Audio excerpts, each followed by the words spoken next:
कुछ शौक या लतें हमारी जिंदगी पर ऐसा कब्जा जमा लेती हैं कि हम सब कुछ जानते हुए भी उनके पीछे भागते चले जाते हैं। हमें पता होता है कि इनके नतीजे भयानक हो सकते हैं, लेकिन फिर भी हम हद से आगे बढ़ जाते हैं। आज मैं आपको एक ऐसा ही चौंकाने वाला किस्सा सुनाने जा रहा हूं, जो असम के एक छोटे से शहर से सामने आया है। यह कहानी है प्यार, लालच और अनचाहे मोड़ की। तो आइए शुरुआत करते हैं। ये कहानी अमर ज्योति डे और बंदना कलिता के लव अफेयर से शुरू होती है। दोनों की मुलाकात हुई और देखते ही देखते उनका रिश्ता गहराने लगा। प्यार इतना परवान चढ़ा कि दोनों ने शादी का फैसला ले लिया। हालांकि यह फैसला बेहद जल्दबाजी में लिया गया था। उनका रिश्ता अभी पूरी तरह पनप भी नहीं पाया था कि शादी के ख्वाब बुन लिए गए। लेकिन प्यार जब जुनून बन जाए तो कोई रुकावट मायने नहीं रखती। अमर ज्योति और वंदना ने अपने अपने घरों में इस रिश्ते की बात रखी। अमर ज्योति की मां शंकरी डे इस शादी से बिल्कुल खुश नहीं थी। शंकरी डे सिर्फ एक मां ही नहीं, बल्कि गुवाहाटी की नामी अमीर महिला थीं। शहर में उनके 4 आलीशान बंगले थे, जिनमें से एक में वो खुद रहती थीं और बाकी 3 से उन्हें अच्छा खासा किराया आता था। शंकरी ने शुरुआत में इस शादी का कड़ा विरोध किया, लेकिन कहते हैं ना, मां को आखिरकार बच्चों की खुशी के आगे झुकना ही पड़ता है। कई मनमुटावों के बाद शंकरी ने अपने बेटे की पसंद को अपनाया और शादी के लिए हामी भर दी। अमर ज्योति और बंदना की शादी धूमधाम से हुई और जिंदगी का एक नया अध्याय शुरू हो गया। शादी के शुरुआती दिन बेहद खुशनुमा थे। अमर ज्योति अपनी प्राइवेट कंपनी की नौकरी में व्यस्त हो गए, वहीं शंकरी अपने किराए के बंगलों से आने वाली कमाई से निश्चिंत थीं। बंदना भी अपनी सास का दिल जीतने में कोई कसर नहीं छोड़ रही थी। वो हर वो काम करती जो उसकी सास को खुश कर सके। धीरे धीरे वो शंकरी का विश्वास जीतने में कामयाब हो गई। सास बहू के रिश्ते में जो खटास थी, वो अब मिठास में बदल चुकी थी। घर की खुशियां लौट आई थीं। लेकिन कहानी यहां खत्म नहीं होती, क्योंकि किस्मत के पन्नों पर कुछ और ही लिखा था। शादी के बाद अमर ज्योति की दिनचर्या उसकी नौकरी के इर्द गिर्द घूमती थी और इस वजह से बंदना ज्यादातर समय घर पर अकेली रहती थी। इसे देखते हुए उसकी सास शंकरी डे ने उसे सलाह दी कि वह भी कुछ काम शुरू करे, ताकि उसका समय सही तरीके से व्यतीत हो। शंकरी ने यह भी कहा कि बंदना के किसी भी नए काम या बिजनेस के लिए जो भी फाइनेंशियल सपोर्ट चाहिए, वह देने को तैयार है। बंदना के दिमाग में तुरंत एक ख्याल आया। वह जिम ट्रेनर बनना चाहती थी। शादी से पहले भी वह एक प्राइवेट स्कूल में पीटी टीचर थी, इसलिए फिटनेस और ट्रेनिंग का शौक उसके दिल के करीब था। बंदना ने इस सपने को पूरा करने के लिए ट्रेनिंग लेनी शुरू की, जिसका पूरा खर्च उसकी सास शंकरी डे ने उठाया। ट्रेनिंग पूरी होने के बाद शंकरी ने उसे एक जिम खोलने में भी मदद की। बंदना ने उस जिम में खुद को जिम ट्रेनर के रूप में स्थापित किया और जल्द ही जिम अच्छा चलने लगा। जिंदगी सामान्य सी लगने लगी थी। बंदना का सपना पूरा हो चुका था। सास बहू के बीच सब ठीक था और परिवार में भी शांति थी। लेकिन अक्सर जब सब कुछ सामान्य दिखता है, तो किस्मत कहीं ना कहीं एक तूफान की तैयारी कर रही होती है। एक दिन अचानक शंकरी डे ने बंदना को किसी भी तरह की आर्थिक मदद देने से इनकार कर दिया। यह इतना बड़ा बदलाव था कि किसी को समझ नहीं आया कि आखिर इसके पीछे वजह क्या थी। इतना ही नहीं, शंकरी ने अपने पुराने घर को छोड़कर गुवाहाटी के जू रोड इलाके के एक अन्य घर में शिफ्ट कर लिया। वह घर नूनमती के घर से सिर्फ 5 किलोमीटर दूर था, लेकिन यह दूरी अब रिश्तों में खटास का प्रतीक बनने वाली थी। शंकरी के इस फैसले का कारण किसी को समझ नहीं आया। नूनमती वाला घर, जहां बंदना और अमर ज्योति पहले इकट्ठे रहते थे, अब उनके लिए सूना सूना लगने लगा। हालांकि बंदना के लिए जिम अभी भी उम्मीद की एक किरण थी। वह वहां अपना काम पूरी मेहनत से करती रही और जिम का कारोबार भी अच्छा चलता रहा। लेकिन धीरे धीरे जिंदगी फिर एक अजीब मोड़ लेने लगी। वह बदलाव इतना रहस्यमयी था कि किसी को अंदाजा भी नहीं था कि आगे क्या होने वाला है। बंदना के जिम की चहल पहल के बीच कुछ ऐसा हुआ जिसने सभी को सन्न कर दिया। कहानी अब एक नए और रहस्यमयी मोड़ पर पहुंच चुकी थी। वंदना अचानक पुलिस स्टेशन पहुंचती है और अपने पति अमर ज्योति और सास शंकरी डे की गुमशुदगी की शिकायत दर्ज कराती है। वह पुलिस को बताती है कि दोनों काफी समय से लापता हैं और उनका कहीं कोई सुराग नहीं मिल रहा। वंदना बेहद परेशान दिखती थी और पुलिस को भी लगने लगा कि मामला गंभीर है। पुलिस ने गुमशुदगी की रिपोर्ट दर्ज कर ली और मामले की जांच में जुट गई। लेकिन कुछ दिनों तक कोशिश करने के बावजूद पुलिस को कोई ठोस सुराग हाथ नहीं लगा। वंदना बार बार पुलिस स्टेशन के चक्कर काटती रही। उसकी बेचैनी हर बार बढ़ती ही जा रही थी। पुलिस भी मामले को सुलझाने के लिए जी जान से जुटी थी, लेकिन किसी भी दिशा में उन्हें कोई लीड नहीं मिल रही थी। वंदना ने 27 अक्टूबर 2022 को यह मामला दर्ज करवाया था, लेकिन समय बीतता गया और 1 महीने बाद भी पुलिस के हाथ खाली थे। निराश होकर वंदना ने पुलिस से कहा कि अब वह यह केस सीआईडी के हवाले करवाना चाहती है। हालांकि पुलिस ने भरोसा दिलाया कि वे अपनी ओर से पूरी कोशिश कर रहे हैं। लगभग 2 महीने बाद यह मामला एक सनसनीखेज मोड़ लेता है। दिसंबर 2022 में शंकरी डे के भतीजे निर्मया डे पुलिस स्टेशन पहुंचते हैं। निर्मया पुलिस को एक चौंकाने वाली शिकायत दर्ज कराता है। उसका कहना था कि उसकी बुआ शंकरी डे और उनके बेटे अमर ज्योति डे को वंदना ने ही अगवा कर रखा है। इसके अलावा निर्मया ने पुलिस को एक और हैरान करने वाली बात बताई।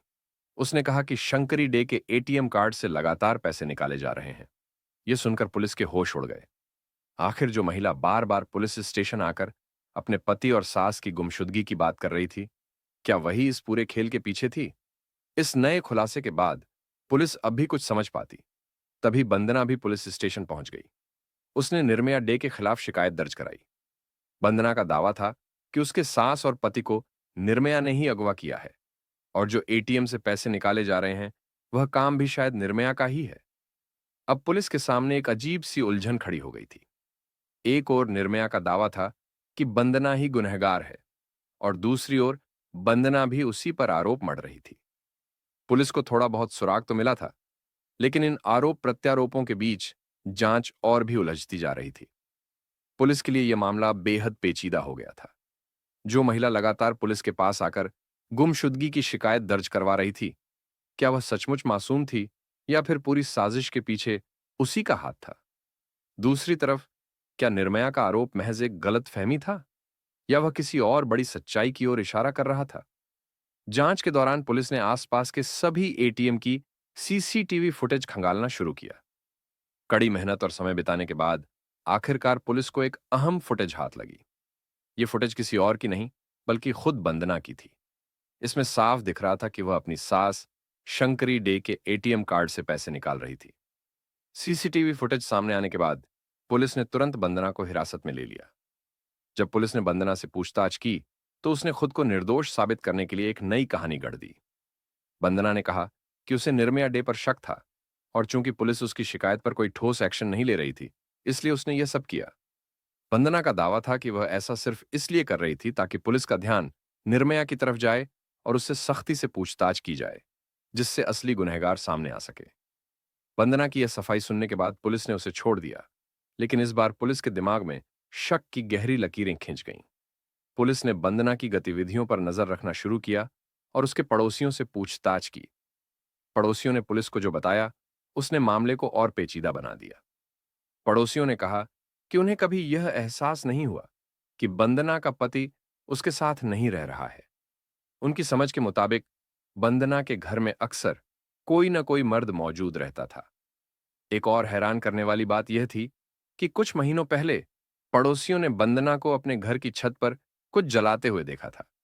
आग की लपटें बहुत तेज थीं, लेकिन पड़ोसियों ने सोचा कि शायद वह कचरा जला रही है।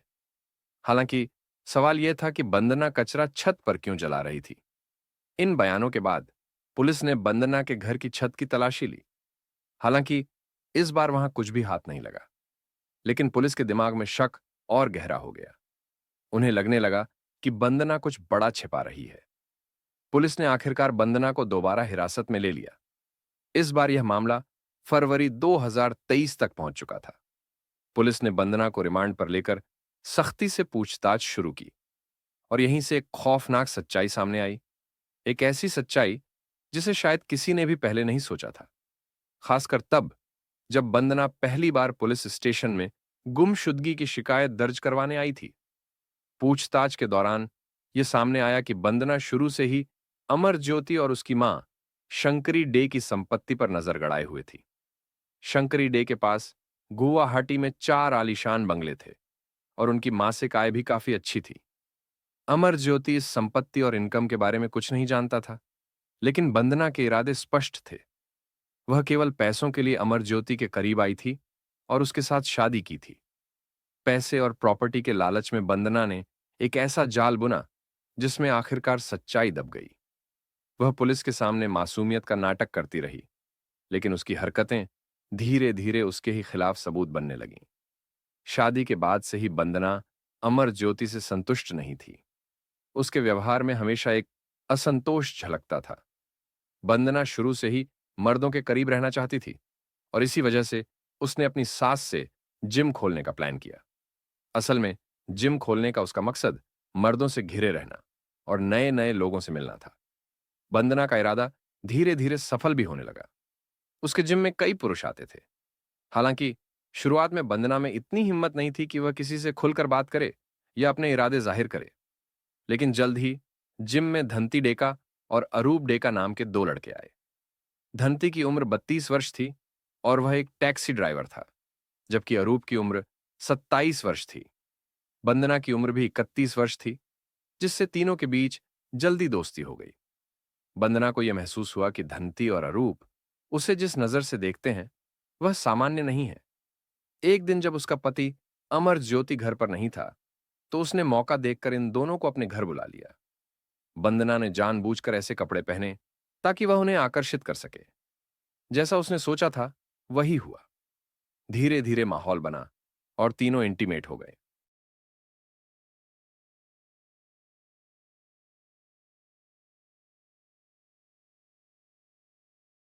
इसके बाद यह सिलसिला लगातार चलता रहा।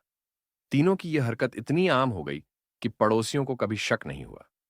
उन्हें लगता था कि अमर ज्योति घर पर मौजूद है, क्योंकि घर में मर्दों की आवाजें अक्सर आती रहती थीं। वंदना धीरे धीरे और निडर होती गई। उसने जिम में आने वाले लगभग हर पुरुष को आजमाना शुरू कर दिया। अगर उसे लगता कि किसी के इरादे उससे मेल खाते हैं, तो वह उसे अपने घर बुलाती और उनके साथ भी रिश्ते बनाती। हालांकि सबसे गहरी दोस्ती धंती और अरूप से थी। रिपोर्ट्स के मुताबिक वंदना धंती के साथ एक तरह के रिश्ते में आ गई थी, लेकिन जब भी वह इंटीमेट होती, तीनों साथ ही होते थे। एक दिन जब ये तीनों दिन के समय घर में थे, तभी अमर ज्योति अचानक घर पहुंच गया। उसने घर के बाहर धंती की टैक्सी देखी, जिससे उसे शक हुआ। उसने सोचा कि वंदना के पास खुद की बुलेट है, तो टैक्सी क्यों बुलाई गई। दूसरी बात, थोड़ी देर पहले ही वंदना ने उससे फोन पर कहा था कि घर पर कोई नहीं है। जब अमर ज्योति घर के अंदर गया, तो उसने दरवाजा अंदर से बंद पाया। शक बढ़ने पर उसने खिड़की से झांक कर देखा। अंदर का नजारा देखकर उसके होश उड़ गए। वंदना दो मर्दों के साथ कंप्रोमाइजिंग सिचुएशन में थी। अमर ज्योति गुस्से में दरवाजा पीटने लगा। इसके बाद धंती और अरूप कपड़े लेकर भाग गए। वंदना समझ नहीं पा रही थी कि क्या करे। अमर ज्योति ने साफ साफ कह दिया कि वह तलाक लेगा। वंदना जानती थी कि तलाक के बाद उसे कुछ नहीं मिलेगा, क्योंकि सारी संपत्ति अमर ज्योति की मां शंकरी डे के नाम थी। इसलिए उसने एक खौफनाक प्लान बनाया। अगले दिन जब अमर ज्योति ऑफिस गया, तो वंदना ने धंती को साथ लिया और अपनी सास के घर पहुंची। उसने शंकरी को बातों में उलझाया और धंती ने पीछे से उस पर हमला कर दिया। शंकरी बेहोश हो गई, जिसके बाद दोनों ने मिलकर उसकी हत्या कर दी। उन्होंने शंकरी के शरीर के टुकड़े कर दिए और 3 पॉलीथीन बैग्स में भरकर फ्रिज में रख दिए। खून साफ करने के लिए इस्तेमाल किए गए कपड़ों को वे गाड़ी में रखकर वापस अपने घर ले आए। शाम को जब अमर ज्योति घर आया, तो वंदना ने उसकी ड्रिंक में सेडेटिव्स मिला दिए। अमर ज्योति के बेहोश होते ही वंदना और धंती ने उसकी भी हत्या कर दी। उसके शरीर के टुकड़े भी 3 बैग्स में भरकर फ्रिज में रख दिए गए। खून से सने कपड़ों को वंदना ने अपनी छत पर जला दिया, जिसे पड़ोसियों ने देखा भी था। 27 जुलाई को वंदना और धंती ने शंकरी के शरीर के टुकड़ों को चेरापूंजी के एक गांव सोहड़ा में फेंक दिया। इसके बाद 19 अगस्त को उन्होंने अमर ज्योति के टुकड़ों को मेघालय के जंगलों में फेंक दिया। पुलिस ने सच्चाई का पता लगाते हुए वंदना और उसके साथियों को गिरफ्तार किया। चौंकाने वाली बात यह थी कि वंदना को अपने किए का कोई पछतावा नहीं था।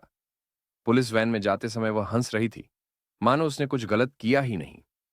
पुलिस ने शंकरी के शरीर के कुछ टुकड़े बरामद कर लिए, लेकिन उसका सिर नहीं मिला। वहीं अमर ज्योति के शरीर के टुकड़े भी पुलिस को नहीं मिले। इस पूरी घटना के दौरान वंदना धंती और अरूप के साथ उसी रात इंटीमेट हुई थी, जिस दिन उन्होंने अमर ज्योति को मारा था। वंदना के पिता ने कहा कि अगर उनकी बेटी सच में दोषी है तो उसे गोली मार देनी चाहिए। उन्हें भी इस पूरे मामले की भनक नहीं थी, क्योंकि वंदना ने उनसे झूठ बोला था कि सब कुछ ठीक है। ये कहानी इस बात का सबूत है कि लालच, असंतोष और गलत इच्छाएं इंसान को कितनी बड़ी तबाही की ओर ले जा सकती हैं। ऐसे मामलों से हमें सबक लेना चाहिए और अपने जीवन में संतुलन बनाए रखना चाहिए।